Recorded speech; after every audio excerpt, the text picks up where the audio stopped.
दोस्तों, मैं हूं आदिल खान आज़ाद और आप देख रहे हैं आज़ाद बोल इंडिया। 3 बड़ी खबरें दिखाने जा रहा हूं। 40 दिन की जंग ने अमेरिका का सिर्फ भौकाल ही नहीं तोड़ा बल्कि उसका दीवाला भी निकाल दिया है। और ये सब हुआ है इसराइल से मोहब्बत निभाने के चक्कर में। और अब इस मोहब्बत के जो जख्म हैं यानी जो नुकसान है उन्हें छुपाया जा रहा है ताकि बीबी के दोस्त को कोई मजनू ना बुलाने लगे। 1 मई 2026 को ईरान ने एक बहुत बड़ा दावा करते हुए कहा है कि इस जंग में अमेरिका का भारी नुकसान हुआ है, सुपर नुकसान हुआ है, जिसे अमेरिका के सदर डोनाल्ड ट्रंप और पेंटागन दुनिया से छुपा रहे हैं। ईरान का कहना है कि 40 दिनों की इस जंग ने अमेरिका की इकोनॉमी की कमर के साथ और न जाने क्या क्या तोड़ दिया है, अल्लम बल्लम जगहें। ईरान के फॉरेन मिनिस्टर अब्बास अरागची के सनसनीखेज दावे और रिपोर्ट की बड़ी बातें जान लीजिए। तफसीली रिपोर्ट जरा ध्यान से सुनिएगा। अब्बास अरागची ने सोशल मीडिया प्लेटफॉर्म एक्स पर लिखा कि पेंटागन जंग के खर्च को लेकर झूठ बोल रहा है।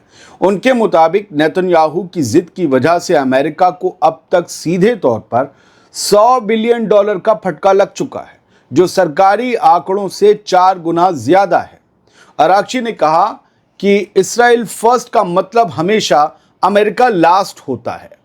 अब्बास अरागची का दावा है कि अमेरिका के टैक्स पेयर्स पर इसका बोझ बहुत ज़्यादा है और हर अमरीकी फैमिली को हर महीने $500 का एक्स्ट्रा बिल चुकाना पड़ रहा है, जो तेज़ी से बढ़ रहा है। अब $500 का मतलब हमारे 45-50 हज़ार मान लीजिए। दोस्तों, अमरीकी चैनल CNN की एक रिपोर्ट ने भी पेंटागन के $25 बिलियन के दावे पर सवाल उठाए। दरअसल इस सरकारी आंकड़े में उन अमरीकी फौजी अड्डों के नुकसान को शामिल ही नहीं किया गया है जिन्हें ईरान ने अपने जवाबी हमलों में ठोका था।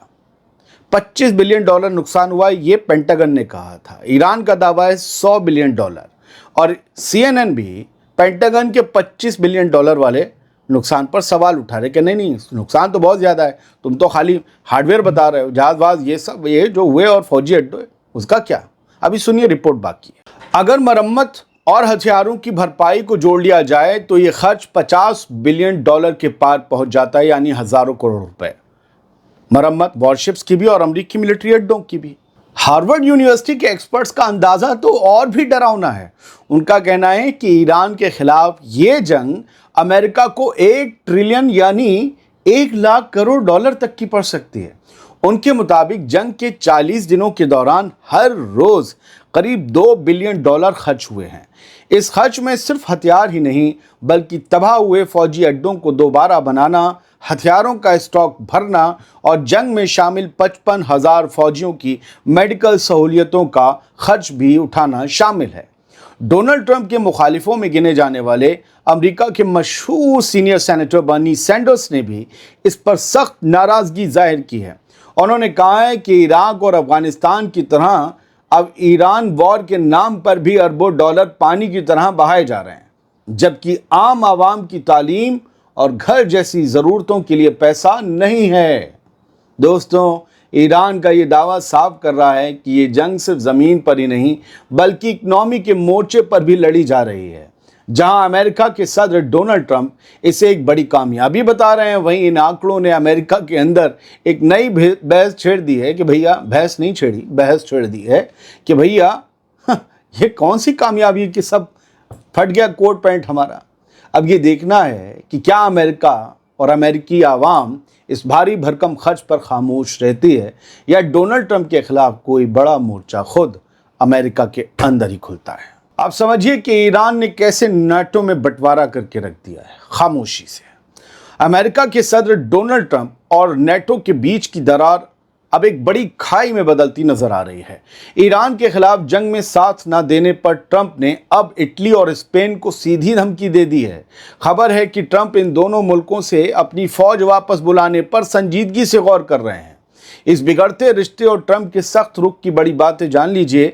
1 मई 2016 को सामने आई खबर के मुताबिक मीडिया से बात करते हुए जब डोनाल्ड ट्रंप से ये पूछा गया कि क्या वो जर्मनी की तरह इटली और स्पेन से भी अपनी फौजी टुकड़ियां हटाएंगे, तो उन्होंने कहा शायद। ट्रंप ने कहा आखिर मैं ऐसा क्यों ना करूं, इटली ने हमारी कोई मदद नहीं की और स्पेन का रवैया तो और ही खराब था, बहुत खौफनाक रहा है उसका रवैया। असल में डोनाल्ड ट्रंप इस बात से बेहद नाराज हैं कि नाटो के ये साथी मुल्क ईरान की जंग में अमेरिका का उस तरह साथ नहीं दे रहे जैसा वो चाहते हैं, यानी ट्रंप।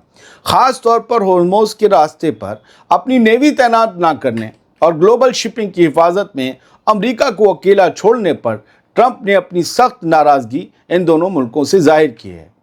रिपोर्ट के मुताबिक पेंटागन के अंदर उन मुल्कों के खिलाफ कार्रवाई की बातें चल रही हैं, एक्शन की बातें चल रही हैं जो जंग में अमेरिका का सपोर्ट नहीं कर रहे।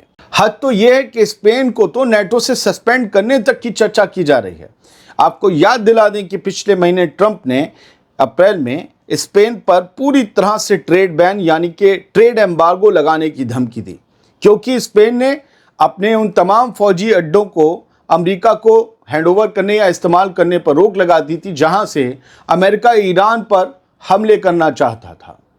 दोस्तों, एक अहम बात और बता दूं, वो ये कि बहुत कम लोगों को पता है, वो ये कि अमेरिकी फौजी सिर्फ मिडिल ईस्ट में अरब मुल्कों में तैनात नहीं है।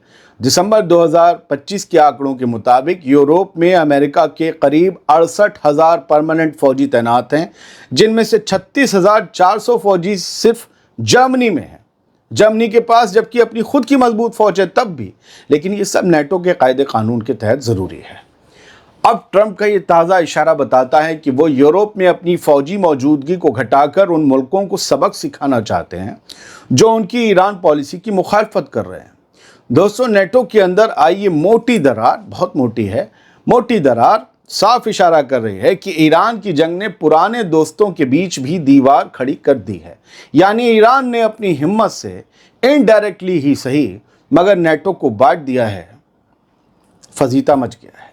एक तरफ अमेरिका के सदर डोनाल्ड ट्रंप अपनी शर्तों पर नाटो के मेंबर मुल्कों का साथ चाहते हैं, तो दूसरी तरफ यूरोप के अहम मुल्क इस जंग का हिस्सा बनने से कतरा रहे हैं, क्योंकि मिसाइलों और बेवजह के नुकसान से डर तो सभी को लगता है। अब देखना यह कि क्या ट्रंप वाकई इटली और स्पेन से अपने फौजियों को वापस बुलाकर नाटो के वजूद को खतरे में डालते हैं, या ये सिर्फ एक प्रेशर बनाने की स्ट्रेटजी, और क्या इटली और स्पेन इस प्रेशर में आ जाएंगे, हम देखेंगे। और आपको बता दूं भैया, बहुत चीख के बोल रहा हूं, इससे ज़्यादा चीख के नहीं बोल सकता। मेरी आवाज़ पपिए की तरह नहीं है, पतली के आपके कानों में चुभ जाए, कुछ 5% लोगों की। बेस बहुत है इसलिए नहीं जाती। मोटी छुरी से कुछ नहीं कटता ना, मोटी आवाज़ है। पतली छुरी बारीक वो चली जाती है। अच्छा, तीसरी खबर सुनिए। गजा के लिए निकले इमदादी जहाज़ों पर, मदद के जहाज़ों पर इसराइली कार्रवाई ने स्पेन और इसराइल के दरमियान सफारती जंग छेड़ दी है। बार्सिलोना से चले ग्लोबल समुद्र फ्लोटिला को ज़बरदस्ती रोके जाने और कारकुनों की गिरफ्तारी के बाद पूरे स्पेन में गुस्से की लहर है। लहर का कहर आप तस्वीरों में देख रहे हैं। 1 मई की सुबह इस ताज़ा रिपोर्ट की बड़ी बातें जान लीजिए। स्पेन की फॉरेन मिनिस्ट्री ने इसराइली चार्ज डी अफेयर्स यानी डाना एलिच को तलब कर लिया है। ये कदम बुध की रात को इसराइली फ़ौज की तरफ से फ्लोटिला को समंदर में रोककर उस पर सवार मेंबर्स को हिरासत में लेने की मुखालफत में उठाया गया है। रिपोर्ट के मुताबिक इसराइली फ़ौज ने कुल 175 कारकुनों को पकड़ा है, जिनमें से 31 शहरी स्पेन के रहने वाले हैं। ये जहाज़ अप्रैल के बीच में बार्सिलोना से रवाना हुआ था। बार्सिलोना में ही गुस्सा है। जुमेरात की देर रात बार्सिलोना में इसराइली काउंसलेट के बाहर ज़बरदस्त एहतजाज हुआ, प्रोटेस्ट हुआ। करीब 400 लोगों ने मार्च निकाला और पकड़े गए अपने साथियों की रिहाई की मांग की।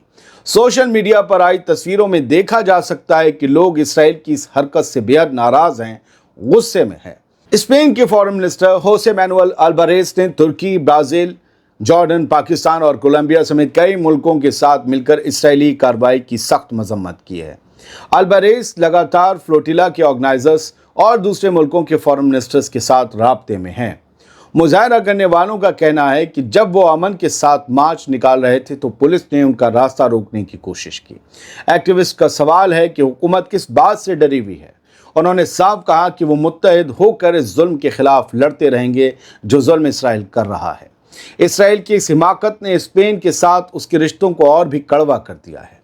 एक तरफ होर्मुज़ और ईरान को लेकर टेंशन जारी है, तो दूसरी तरफ गजा फ्लोटिला पर इस हमले ने यूरोप के एक और अहम मुल्क को इसराइल के खिलाफ लाकर खड़ा कर दिया है। अब देखना यह है कि इसराइल का ये नया दांव उसे और कितना अकेला करता है। बहुत बहुत शुक्रिया। सलामत रहिए, खुश रहिए।